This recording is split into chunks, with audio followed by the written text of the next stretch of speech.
itself out. But to beat two teams like that this early in the year really is a strong case for us to be one of the teams right now nationally to get some credit. But in reality, I want this team to get the credit after week 11. I don't really need the credit after week 4. So we will continue to work hard and we'll continue to push forward and play North Dakota next week. And to be honest with you, it was probably a game that I'll remember the rest of my life because it's probably the worst game one of my teams has ever played was against them last year here. And I want to get that feeling out, and I want to get it against North Dakota. So we'll be ready to play. Yeah.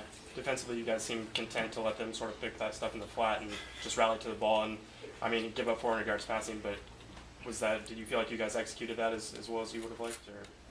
No, I think we could play better against the screen game, but they tire you out. They try to get you to run sideline to sideline in 100-degree weather out there, the sun pounding on you. And I thought we played much better against it in the second half than we did in the first half. Yeah.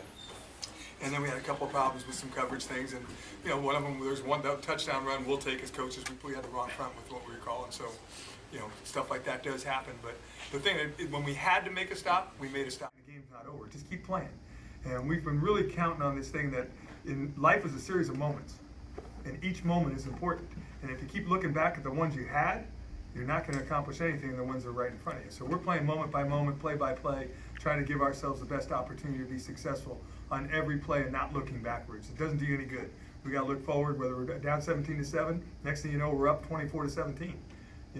Things happen in this game, and it's fun to watch when your team does that. And right now, I'm really enjoying watching our players compete and seeing players get better at what their trade is on Saturday afternoons. And if we continue to do that, the big sky's the limit for us. We can win the championship.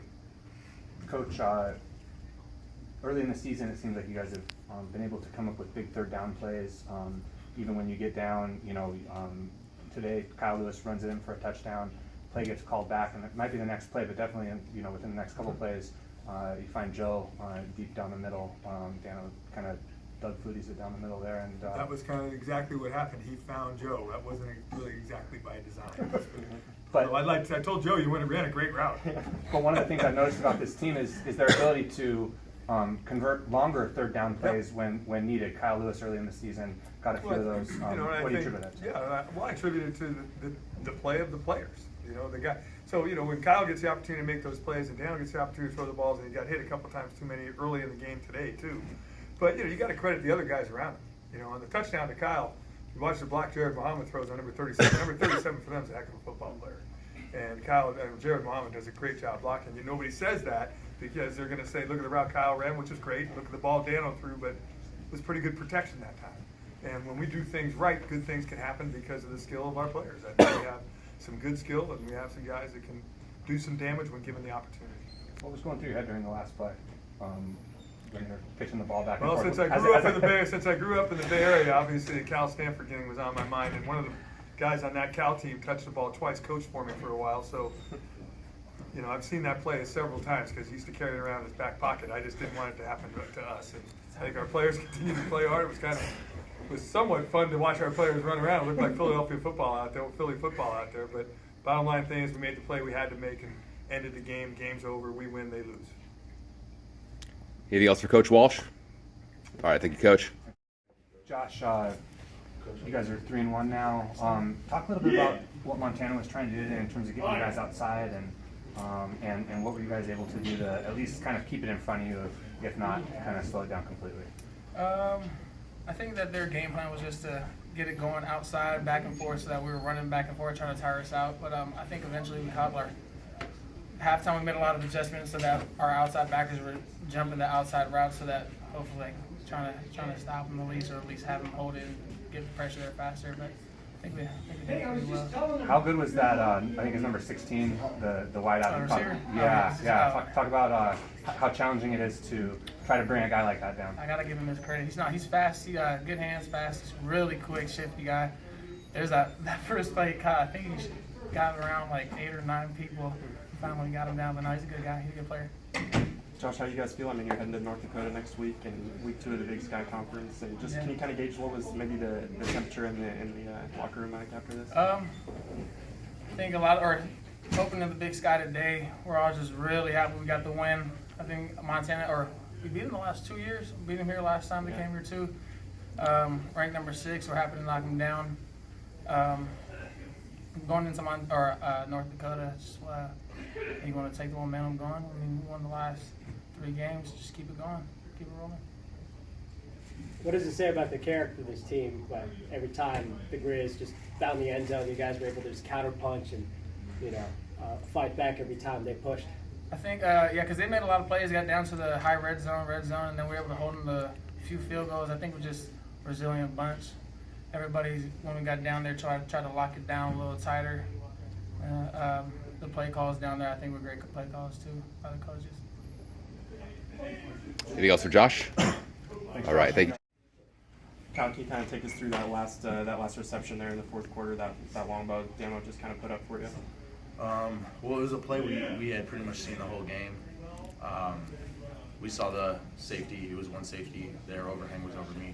And we had been practicing this for probably a year now since spring ball. I mean, it's that collar route, and that safety's low. I mean, they're basically that college run right past them. So we were seeing it the whole game. I mean, we were just waiting for the opportunity for it to be called. And I basically looked up at the box, and I was giving Coach Wood the signal, and Coach AT's telling me to calm down because they already got it under control. And then finally we just took the opportunity and made it happen.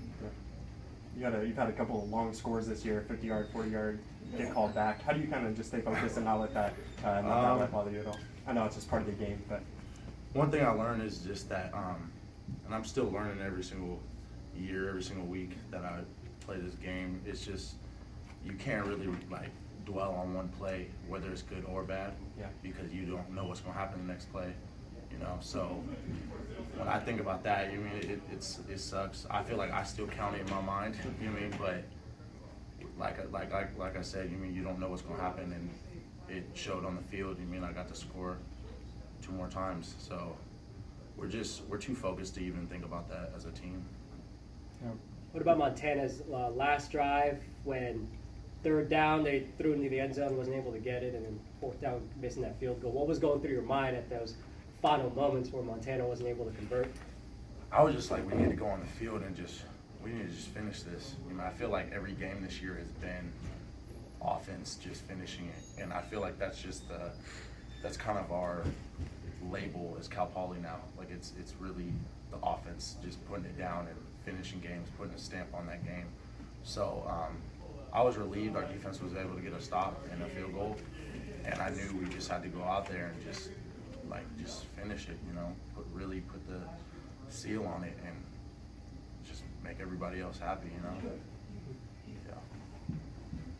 Kyle, it seems like you guys were going up the middle. It seems like they had a pretty good game plan against you guys kind of early on, but you guys were able to break some big plays there.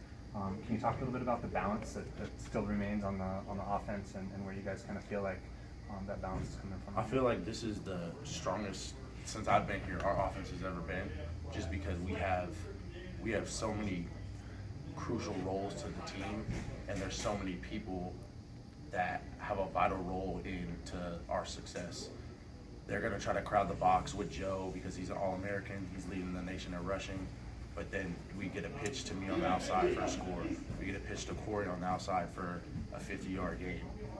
There's no way you can stop maybe one of us, but you can't stop all of us at the same time. And that's just our mentality. Me and Joe, I was telling him before the game, I was like, bro, if I don't do anything today, I don't even care, because if you bust, that's just making me happy, We just feed off each other's energy. So when they're crowding the box and they're not letting him go, I just know it's my opportunity to turn on the Jets, and when they're trying to stop the outside, that's when I look at Joe and I'm like, this is what you mean, this is all you right now. So. Anything else for Kyle? Thanks, Kyle. All right, thank you, Kyle. Thank you, Kyle.